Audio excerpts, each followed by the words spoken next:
បាទជំរាបសួរសួស្តីបងប្អូនទាំងអស់គ្នាវីដេអូនេះយូរហើយតាំងពីខែ3ខ្ញុំទៅដើរលេងក៏ស្ដាច់ម្នាក់ឯងនេះជាវីដេអូចាស់ទេតែខ្ញុំចង់ធ្វើវាឡើងខ្ញុំមានហេតុផលរបស់ខ្ញុំដែលខ្ញុំធ្វើទៀតហ្នឹងខ្ញុំនឹងប្រាប់ហេតុផលដែលខ្ញុំធ្វើវីដេអូហ្នឹងឡើងហើយដែលខ្ញុំទៅក៏ស្ដាច់ម្នាក់ឯងហ្នឹងគឺខ្ញុំទៅ2យប់3ថ្ងៃហើយខ្ញុំមានអារម្មណ៍ថាពេលខ្ញុំទៅដល់ហ្នឹងគឺលំហែមែនតើទោះបីជាខ្ញុំទៅម្នាក់ឯងវារៀងឯកាតិចតួចប៉ុន្តែខ្ញុំទទួលបានបទពិសោធន៍ថ្មីដែលខ្ញុំមានអារម្មណ៍ថាគឺយើងទទួលបានអារម្មណ៍មួយដែលអត់មានសម្ពាធយើងទទួលបានអារម្មណ៍មួយដែលធូរស្រាលក្នុងផ្លូវចិត្តណាខ្ញុំពិតជាសប្បាយមែនតើទោះបីជាខ្ញុំទៅម្នាក់ឯងវារៀង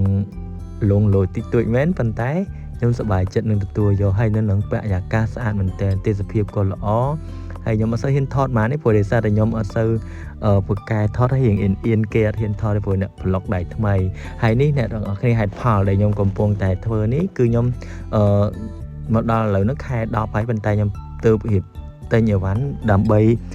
ឲ្យទៅកាន់ក្មេងម្នាក់ដែលខ្ញុំពេញចិត្តគាត់ខ្លាំងមែនតើគឺគាត់ជួយនិយាយមួយយើងរាក់ទាក់មួយយើងខ្លាំងមែនតើហើយគាត់សួរយើងមកពីណាបងឯងណាគេអីអញ្ចឹងគាត់រុះរាយដាក់យើងមែនតើហើយខ្ញុំក៏រៀបចំជាកាដូសភៅ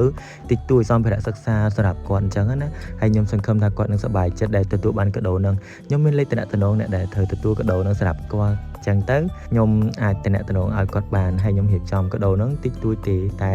ខ្ញុំសង្ឃឹមថាគាត់សប្បាយចិត្តហើយនឹងខំផឹងហ៊ានពេលដែលទទួលបានកាដូពីខ្ញុំហើយសង្ឃឹមថាគាត់នឹងខំផឹងហ៊ានហើយនឹងក្លាយជាក្មេងល្អផងដែរហើយសង្ឃឹមថាពេលដែលខ្ញុំទៅបានទៅដើរលេងក៏ស្ដាច់ម្ដងទៀតខ្ញុំនឹងទៅជួបគាត់ហើយខ្ញុំនឹងឲ្យគាត់ណែនាំខ្ញុំដើរលេងកន្លែងកោះផ្សេងទៀតដែរសង្ឃឹមថាជួបគ្នានៅពេលក្រោយណាអូនថាទៅបងប្អូនទាំងអស់គ្នាអីវ៉ាន់ហ្នឹងគឺខ្ញុំធៀមថាខ្ញុំចង់ផ្ញើគាត់យូរណាស់ហើយប៉ុន្តែចេះតែពជាពេលដោយសារតែអវល់ធ្វើការផងអីផងចឹងទៅចេះតែពជាតាំងពីខែ3ឥឡូវមកដល់ខែ10បាត់និយាយទៅឡើងចង់7ខែបាត់ហើយអ្នកទាំងអស់គ្នាអើយហើយឥឡូវហ្នឹងគឺខ្ញុំបាននឹកឃើញខ្ញុំត្រូវតែធ្វើវាឲ្យបានហើយនឹកឃើញព្រាមខ្ញុំធ្វើព្រាមហ្មងទាំងយប់ហ្មងណាគឺខ្ញុំអត់ពជាទៀតទេអញ្ចឹងខ្ញុំរៀបចំទាំងយប់ទៅទិញអីវ៉ាន់ទាំងយប់រយៈពេលប្រហែលម៉ោងហ្នឹងទៅទិញព្រាមរៀបព្រាមយកទៅហ្មងព្រោះអីដឹងថាតែពជាដឹងពជាទៀតហើយអញ្ចឹងទៅគឺធ្វើហើយខ្ញុំអាចថាដែរព្រោះដោយសារខែ10ហើយអញ្ចឹងគាត់អាចនឹងទិញអីវ៉ាន់សម្រាប់រៀនហើយដែរព្រោះដោយសារថាខែ10ខែ11គាត់មិនចូលរៀនដល់ពេលអញ្ចឹងទៅគឺអីវ៉ាន់អាចនឹងគាត់ទិញហើយតែខ្ញុំសង្ឃឹមថាផ្ញើទៅគាត់ទុកប្រើពេលក្រោយទៅគាត់ចង់ធ្វើប្រើពេលណាក៏បានដែរព្រោះអាហ្នឹងវាអត់មានខូចទេសម្ភារៈទាំងអស់ហ្នឹងហើយខ្ញុំក៏បានសរសេរសវត្ថតិចតួចផ្ដាំផ្ញើគាត់អញ្ចឹងណាថាឲ្យគាត់ខំបង្រៀនពេលទទួលបានកាដូហ្នឹងហើយអីអញ្ចឹងទៅហើយនេះមិនលុយអ្នកនរគ្នាសម្បត្តិទេអត់មានលុយឲ្យផ្ញើទេ